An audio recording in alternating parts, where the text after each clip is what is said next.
ఆయనంట బొమ్మలు గీస్తాడు అనమాట.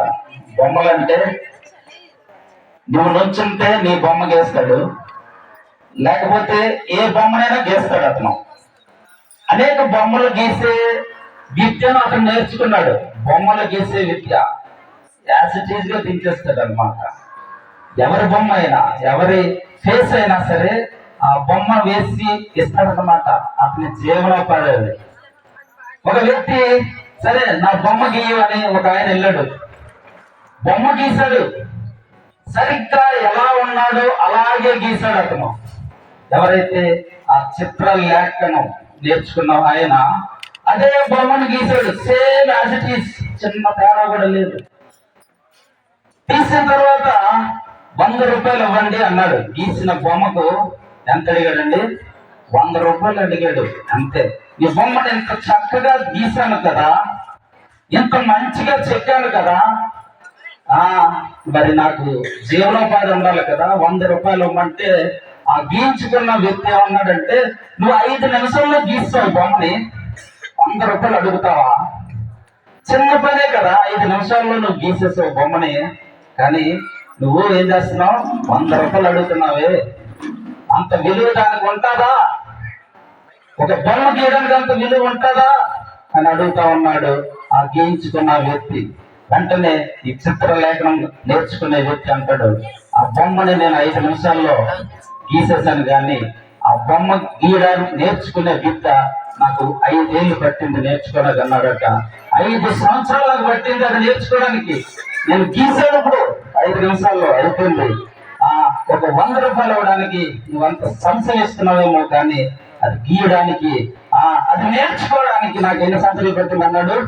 5 ఏళ్ళు పట్టింది. ఈ రోజున దేవుని స్వార్థ ఇదే పరిస్థితిలో ఉన్నది. చాలా మంది మనలో తేలిగ్గా తీసుకుంటారు.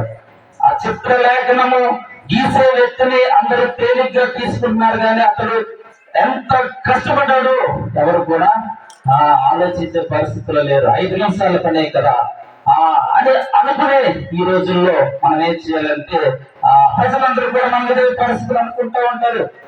క్రైస్తవ భక్తి అనేది అంత తేలిక కాదండి. క్రైస్తవ భక్తి అంత తేలికైన విషయం కాదు, చాలా కష్టం, ఎంతో కృషి. అతను 5 ఏళ్ళు కష్టపడ్డాడు ఆ పరిస్థితికి రావడానికి. మనమైతే భక్తి ఎన్ని సంవత్సరాలు కష్టపడాలి తెలుసా? ఎన్ని సంవత్సరాలు చెప్పండి? మనం ఎన్ని సంవత్సరాలు కష్టపడాలి? 4 సంవత్సరాలు, 5 సంవత్సరాలు, 10 సంవత్సరాలు, ఎన్ని? మనము చనిపోయినంత వరకు కూడా మనం కష్టపడాలి. హల్లెలూయా. మనం నేర్చుకున్నది దేవుని యొక్క వాక్యం మన దగ్గర ఉన్న పరిస్థితుల్లో మనం మరణించేంత వరకు కూడా ఈ యొక్క మాటలు నేర్చుకుంటూనే ఉండాలి. అతడైతే 5 సంవత్సరాల్లో నేర్చాడు, కానీ మనము జీవితాంతం కూడా ఈ మాటలు మన దగ్గర పెట్టుకోవాలి. దేవుని యొక్క రాజుగా పుట్టిన యేసుక్రీస్తు వారు రోజున మన మధ్యలో ఉన్నారు. రాజుగా శుక్రవారం మన దగ్గర సంచారం చేశాడు. ఇంకొక రాజు ఉన్నాడు, అలెగ్జాండర్ రాజు. ఎంతమంది పేరు ఉన్నారు? చేతులు ఎత్తండి. అలెగ్జాండర్. అతడు కూడా 33 సంవత్సరాలు బతికాడు. యేసుప్రభువారు కూడా ఎన్ని సంవత్సరాలు బతికారు? 33. ఇద్దరు సమానంగానే బతికారు. ఇద్దరు కూడా. ఒక ఆయన ఈ లోకాన్ని జయించిన రాజు అలెగ్జాండర్ తన యొక్క సైన్యంతో, తన యొక్క రక్తముతో, లేకపోతే రక్తం ఆయన పాలించే విధానంలో అతడు ముందుకెళ్ళి ఈ లోకాన్ని జయించాడు. మన రాజు యేసుక్రీస్తు వారు ఏం చేశారో తెలుసా? ఆయన ప్రేమతో ఈ యొక్క రాజ్యాన్ని స్థాపించాడు. హల్లెలూయా. మనము ఈ రోజున మనం పూజిస్తున్న దేవుడు, మనము మహిమపరుస్తున్న దేవుడు, మన కోసం భూమి మీద వేసిన దేవుడు. ఇంత గొప్పగా ఇక క్రిస్మస్ వేడుకలు జరుగుతుందంటే ఆ వచ్చిన 2 దినవృత్తాంతాలు కనుక 14 వచ్చేమో 11 వచ్చిన తీయండి, అక్కడ మాట మీకు కనపడుతూ ఉంటది. రాజు ఎటువంటి సహాయం చేయగల దేవుడు, ఆయన మనలను ఈ లోకంలో జీవింప చేయగల దేవుడు అని చెప్పడానికి నేను ఏమాత్రం కూడా సందేహపడట్లేదు. ఎందుకంటే ఆ రాజు యొక్క గొప్ప లక్షణాలు ఈ రోజున మనం తెలుసుకోవడానికి, ఈ రోజున కన్యమరి గర్భాన ఆ యొక్క పశువుల సేవలు ఆ యొక్క దీనుడిగా దేవత్వము కలిగి పుట్టిన యేసుక్రీస్తును తెలియజేయడానికి ఈ రోజున ఇక్కడ ఇష్టపడతా ఉన్నాం. మంచి ఆ యొక్క ఆరాధన ఏర్పాటు చేసుకున్న మనము కూడా ఏం చేయాలంటే, ఈ ఆరాధనలో మనము ఖచ్చితంగా దేవ నా కోసం పుట్టాలన్న ఆలోచన, ఆ యొక్క ధ్యానంలోనే మనం ఉంటే దేవుని కృపలు మనకు ముందుగా జరుగుతూ ఉంటాయి. ఏముంది అక్కడ? రెండో దినవృత్తాంతాలు 14:11 మీరు ఏమంటుందంటే, ఆశ తన దేవుడైన యెహోవాకు మొరపెట్టి యెహోవా విస్తారమైన సైన్యం చేతిలో ఓడిపోకుండా బలము లేని వారికి సహాయము చేయుటకు నీకన్నా ఎవరును లేరు. మా దేవా యెహోవా మాకు సహాయము చేయము, నిన్నే నమ్ముకొని ఉన్నాము. చెప్పండి అందరూ, అక్కడే ఉంది, నిన్నే నమ్ముకొని ఉన్నాం. నిన్నే అంటే ఇంకక్కడ 4-5 లేవు, ఒకలే. ఏముంది అక్కడ? నిన్నే నమ్ముకున్నాం, ఇంకెవరు మాకు సహాయము లేరు. అక్కడే రాసింటే, నీ నామమును బట్టి ఈ సైన్యమును ఎదిరించుటకు బయలుదేరి ఉన్నాము. నేను యుద్ధానికి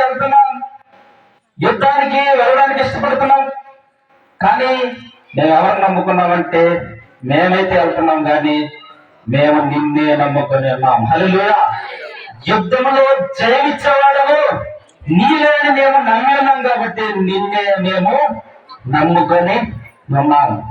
ఈ యొక్క మాటలు మనము రోజున మన పరిస్థితుల్లో కూడా మనం అన్వయించుకుంటే, నిన్నే నమ్ముకొని ఉన్నాము, నీ నామమును బట్టే ఈ సైన్యమును ఎదిరించుటకు బయలుదేరి ఉన్నాము.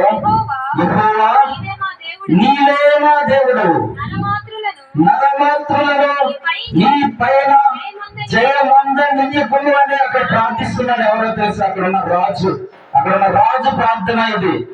నిన్నే నమ్ముకున్నాం ప్రభువా, నీవే మా దేవుడు ప్రభు. ఈ లోకంలో ఇంకెవ్వరూ మాకు లేరు, మాకు జయము నువ్వు. మేము అపజయంతో తిరిగి రావడానికి వీలు లేదు. మేము యుద్ధానికి బయలుదేరి ఉన్నాం, అపజయం మాకు ఎంతో పడడానికి వీలే లేదు. ఎందుకంటే నేను నిన్నే, లేకపోతే నిన్నే మేము నమ్ముకొని ఉన్నాము. నీవే మా దేవుడు. చెప్పగలమా మనము? ఈ రోజున ఇక్కడికి వచ్చిన విశ్వాసులందరూ కూడా ఈ కార్యక్రమం ఏర్పాటు చేసుకున్న మరి అందరూ కూడా దేవుని యొక్క సన్నిధానంలో మనం ఈ మాట చెప్పగలమా? నిన్నే నేను నమ్ముకొని ఉన్నాము. అన్నమ్మ గారు మరి అలా కూర్చున్నారు. ఆవిడ మరి ఎవరు నమ్ముకొని ఉన్నారు మొదటి నుంచి?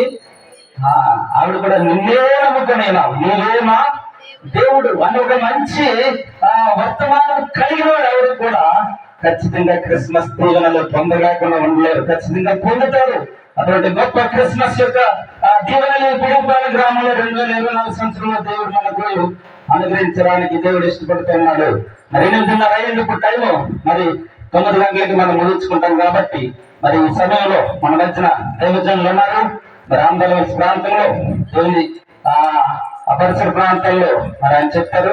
అక్కడ దేవుని స్వార్థను ప్రకటించే ఒక మంచి సేవకులుగా ఉన్నారు. మరి నాన్నగారికి మంచి స్నేహితులు, ఆత్మీయులు. మరి అటువంటి దైవ సేవకులు కృష్ణారావు గారు ఆయన పేరు.